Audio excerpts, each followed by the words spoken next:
بیٹا جہاں تک حدیث کے حوالے ہیں، حدیث میں واضح طور پہ اللہ کے رسول نے بیان کیا ہے، حضرت محمد مصطفیٰ صلی اللہ علیہ وسلم فرماتے ہیں کہ یہ جو فیز ہے، جس کو دور کہا گیا ہے، یہ فیز بڑا خطرناک ہوگا۔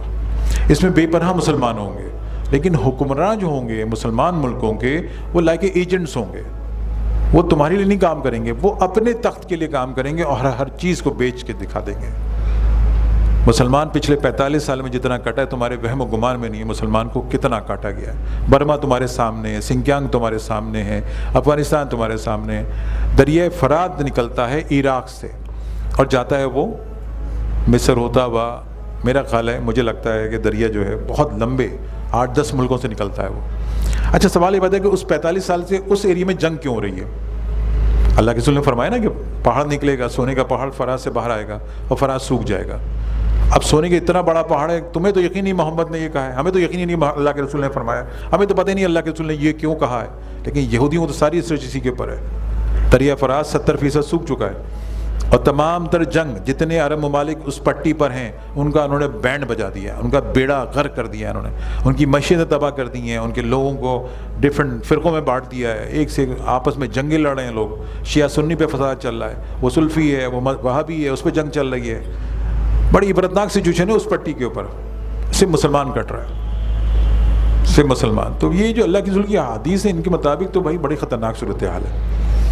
اب تم جیسے مکہ مدینے میں اتنی بارش ہو رہی کہ پہاڑوں پہ ہرا سبزہ نظر آنے لگا۔ اب جاؤں گا تو پتہ چلے گا، لیکن میں جب پچھلے سال گیا تھا وہاں پہ تو مجھے سبزہ تھا پہاڑوں میں۔ اب اللہ کے رسول نے فرمایا تھا کہ یہ اگر سبزہ دار ہو گئیں تو سمجھو قیامت کے نزدیک آ گیا۔ اب آپ کے مجھے تو سمجھ میں نہیں آ رہا، تو پھر آپ بیوقوف ہیں، آپ کتاب پڑھنا نہیں چاہتے، آپ سمجھنا نہیں چاہتے حالت گزر۔ وہ کہہ رہے ہیں وہ لوگ کہاں ہیں جو یہ سب سنبھال سکیں گے؟ ارے رب کے لیے تو ہو رہی مشکل ہے، رب کے لیے کن فیکون والا معاملہ ہے۔ میں بھی صبح یہ آئے ہوئے تھے، ہمارے ایک ساتھی آئے ہیں وہاں سے، منظور صاحب، تو منظور صاحب کو میں نے کہا ایک بات آخر میں کہ ہو سکتا ہے رب تم سے کوئی کام لینا چاہتا ہو، اس لیے تم وہاں سے چل کے یہاں تک آئے ہو، پتہ نہیں کہاں سے شہروں سے لوگ آ رہے ہیں، بیٹھ رہے ہیں، کن کن ملکوں سے لوگ آ رہے ہیں۔ میں ان کو بتا رہا تھا آج سے 3 سال پہلے میں ایک لڑکے سے ملا جو بیلجیم سے فرینکفرٹ جاتا تھا ہر ویکینڈ پہ اپنے مرشد سے ملنے۔ تو میں نے کہا تربیت کس چیز کے تمہیں وہ دے رہے ہیں؟ کہنے لگے مجھے تربیت یہ دے رہے ہیں کہ جب امام مہدی کا سامنا ہو، امام مہدی الزماں کا سامنا ہو، تو میں اتنا شاندار علم رکھتا ہوں، اتنا شاندار ایمان رکھتا ہوں کہ میں ان کو اپنی حیثیت بیان کر سکوں۔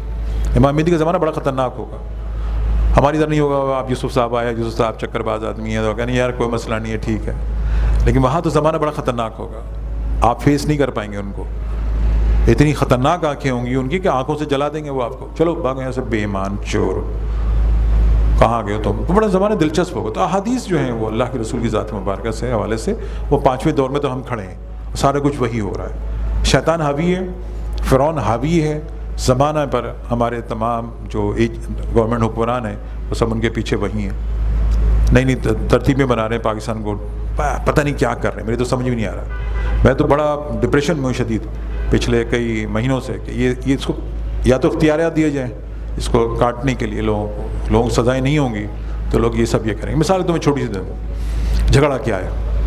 جھگڑا اس وقت یہ ہے کہ ورلڈ بینک میں ایک باقر رضا صاحب ہوتے تھے، باقر صاحب پاکستان اپوائنٹ ہوئے اسٹیٹ بینک کے گورنر کے طور پر، اچانک کہیں غائب ہو گئے، کسی کو پتہ نہیں کہاں چلے گئے وہ۔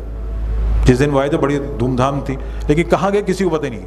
لیکن اس بندے نے ایک رپورٹ بنائی، بڑی دلچسپ رپورٹ ہے جس کے لیے تم بھی بڑے حیرت انگیز ہو گئے۔ اس نے کہا پاکستان میں کوئی قرضہ دینے کو راضی نہیں ہے، واپس ہمارے قرضے کی قسطیں دینے کو کوئی تیار نہیں ہے، اور کچھ دنوں بعد یہ ملک کا بیڑا غرق ہو جائے گا، کوئی چیز سیدھی نہیں۔